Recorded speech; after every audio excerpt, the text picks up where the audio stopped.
Hello, everybody, and a very good morning to all of you. Special thank you to the Graduate Symposium for allowing me to present today. A little about me. I'm Prakruti Maniar, currently in my second year of Digital Humanities here at Loyola, of the Masters in Digital Humanities. I come from Mumbai, India, and as a journalist before I started my MA. Today, I'm going to talk to you about Purple Pencil Project, a venture to build the Indian literary canon, presented as a case study for digital humanities work and practice. So let's start by defining digital humanities. There are many acceptable definitions, but this one from Wikipedia works pretty well. Digital humanities is an area of scholarly activity at the intersection of computing or digital technologies and the disciplines of the humanities. It includes the systematic use of digital resources in humanities, as well as the analysis of the application. So one hand, it's a tool, but on the second hand, it also understands that technology is affecting more and more of our life, right? So it uses these humanistic approaches of study to critique the impact of the technology, not just the impact of technology, but the way technology is structured, built, used in human life. And this little quote from Algorithms of Oppression by Safiya Noble really captures the essence of that second part of the definition. Search does not merely present pages, it says, but structures knowledge and the results retrieved in a commercial search engine create their own particular material reality. Ranking is itself information that also reflects the political, social, and cultural values of the society that search engines operate within. Really, so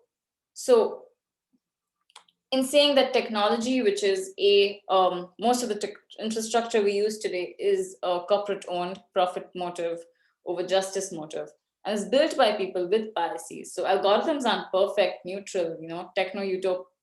They don't have this tech. It's not like all rosy in the world of algorithms. They are very much a reflection of the power structures of our life. And so that's the kind of nuance sort of look that digital humanists take at technology.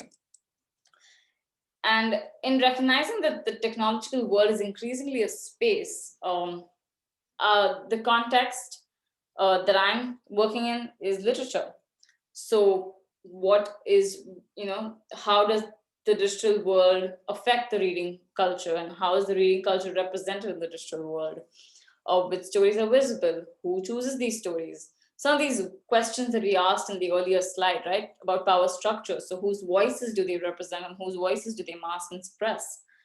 A little example, this is the greatest books of all time, apparently. It's a list of about 2,700, give or take a few books, generated from 129 best of book lists, all of which, or most of which in English. Even these book lists, if you go through, and it's a link that takes all the books that are used the data set, list largely Anglo-American works, at most European works.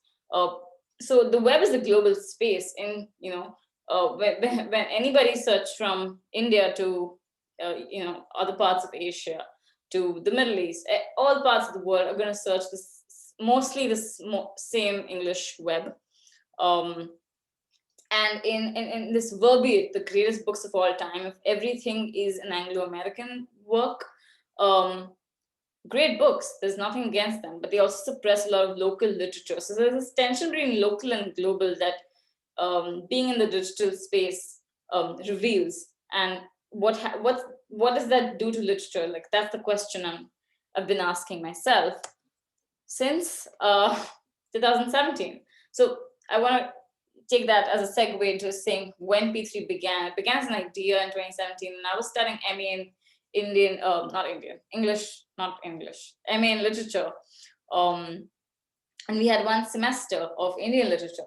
Now, up until then, and I'd grown up with stories of Enid Blyton and Roald Dahl and Nancy Drew and Famous Five and Harry Potter and Lord of the Rings.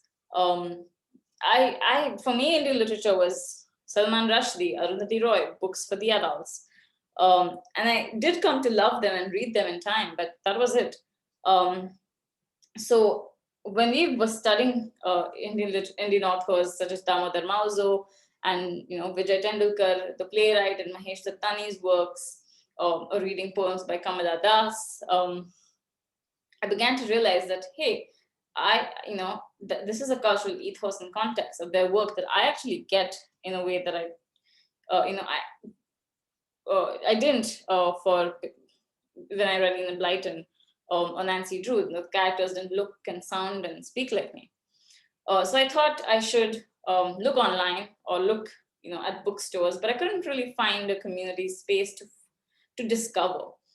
Yes, I found a stray book in a bookshelf, and I would pick it up and read the blurb, but there was no one sort of space, virtual or real, where I could really discover more such writers, from regions in India.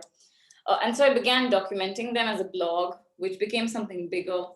And in 2019, we officially launched a website and social media channels, community channels, which focused on Indian writers. At the time, mainly translations into English, and we'll touch upon this a little later, but I want you to remember this. Before that, here's snapshots of what it looks like. So we have the landing page, some of the categories, and that we focus on. We have Twitter, Facebook, Instagram. Instagram, Facebook, all of it from some time ago. So forgive my dated screenshots. So that was 2019 to 2020. We would talk to authors and take the interviews and do everything. And back then, I barely knew WordPress. I'd never heard of databases or data structures and metadata standards. And as I began reading and understanding and interacting with these, tracks of digital trajectories of digital humanities approaches and thinking and methodology in the field of literary studies, I began to understand, going back to the first slide, things like the politics of representation and the technologies we use, what the tag does and doesn't do. And I began to realize that we were perpetuating some of the same problems that I wanted to break through. And we come to this, when we talk criticisms of this approach. But that's where I was at 2020, where I was becoming cognizant of the shortcomings.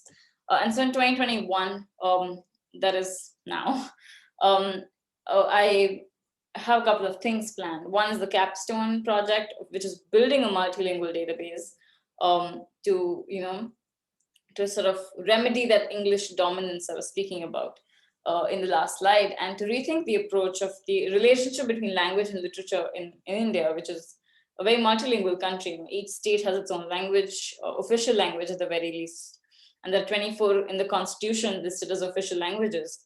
So how can we navigate that? So that's sort of the going forward of the P3 journey. Now, why this this avatar, this format? At first glance, it may seem very much that P3 is a marketing platform for books in India, for publishers, and maybe that's a way to look at it. But I want to walk you through the reasons.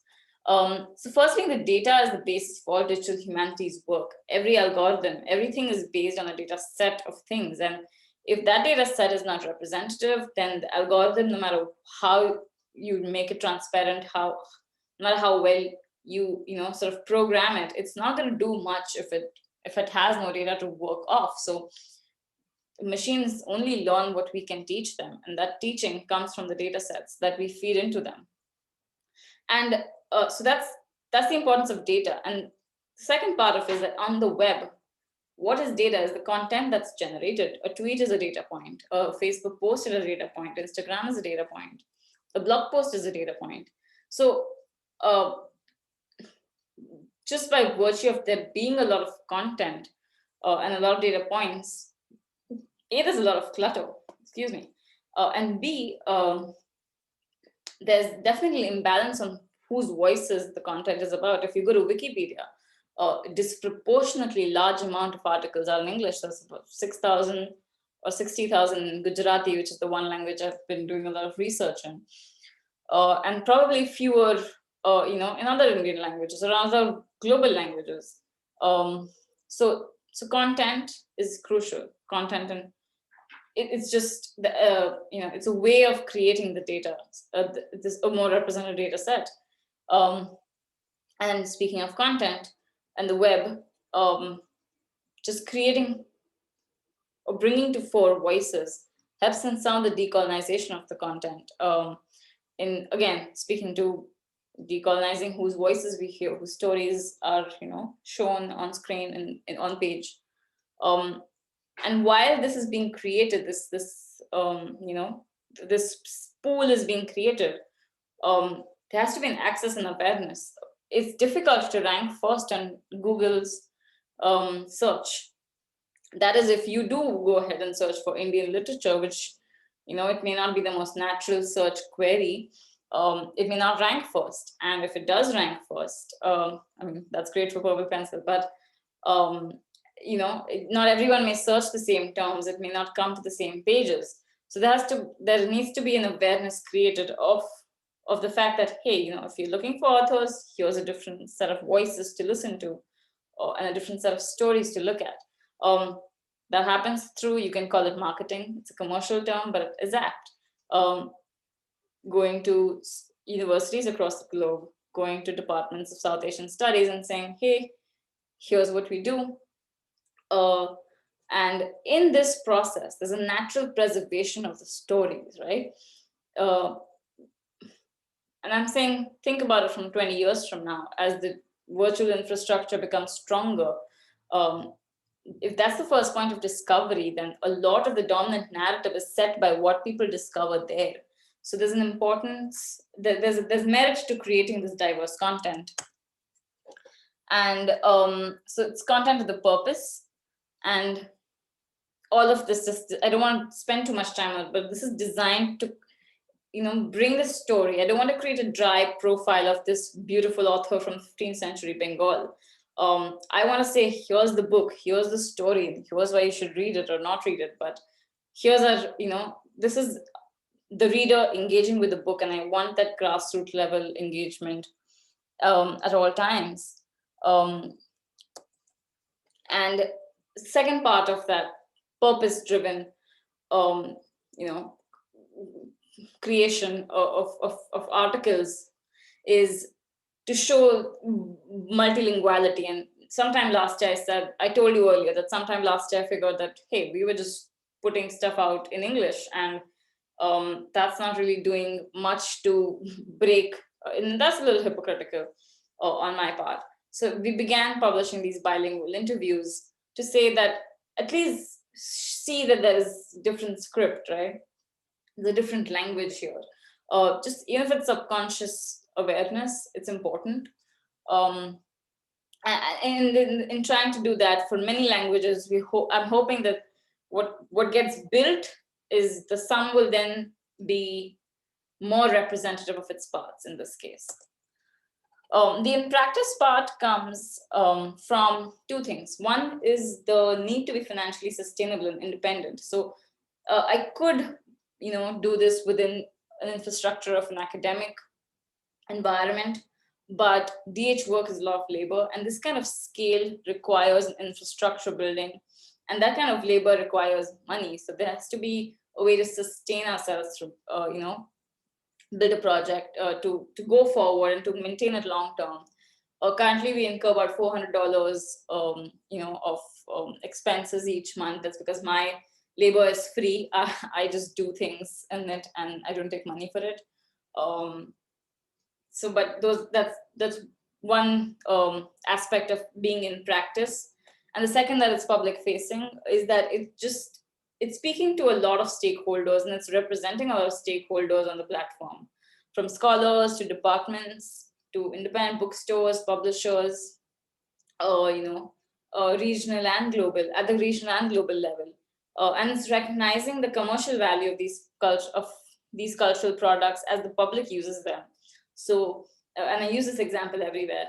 If you're wearing a T-shirt by J.R.R. Tolkien with a quote by J.R.R. Tolkien, why not have a T-shirt with a quote by Satyajit Ray? And I won't get into it, but this popularization theory comes from my interaction with mass media, where I see that everyday interaction. I think that's what makes things lively. That's what keeps the literature and the stories alive.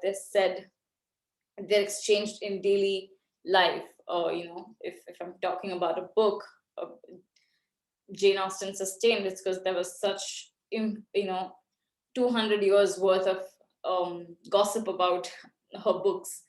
So I want to kind of do that, create that atmosphere that enable a community interaction at that level. Um, Having said that, there are definitely criticisms and challenges that we face. Some of these criticisms are my own. I spoke a little bit about it earlier, how to break the barrier of how to use English's connecting ability, ability to connect across languages and cultures, um, but also be more representative of other languages. And how can technology help us with that? So that's one definite area I'm cognizant of, but I'm working through. Second is why Indian, not South Asian. It's a region that shares a lot of culture and history and heritage. Um, I was in India. I was really looking inside in at the time. Now that I'm looking outside in, my perspective has changed, but there's enough and more work in my hands. That's a question that I know I should answer, but I just don't have the time right now. And some of the challenges are finding the stakeholders. It's not as everyone's not on email in India. Everyone doesn't have a social media presence. Um, Not just in India, I'm sure in the world, but especially in India. If they have, and if they're just tweeting or posting in their own language, I'm probably not going to come across them through a simple search. So there's a lot of hunting of catalogs and books and faculty profiles of university departments to go through. So that's a challenge and a task. And then building a diverse team, because currently my team and I, we speak 4 languages among us, reading that many, 4 or 5, but there's 19 others. And I'm trying to build a team that's able to interact in as many of these as possible. So that's the criticism and challenges, and that's what prevents the project really. I rushed through this. I was in a time crunch, but if you have any questions, suggestions, feedback, please go visit the website. Hit me up on Twitter or email. I will answer after April 26th, which is when my capstone is being defended. So I'm a little tied up till then, and work is slow. But yeah, thank you, and I look forward to your questions.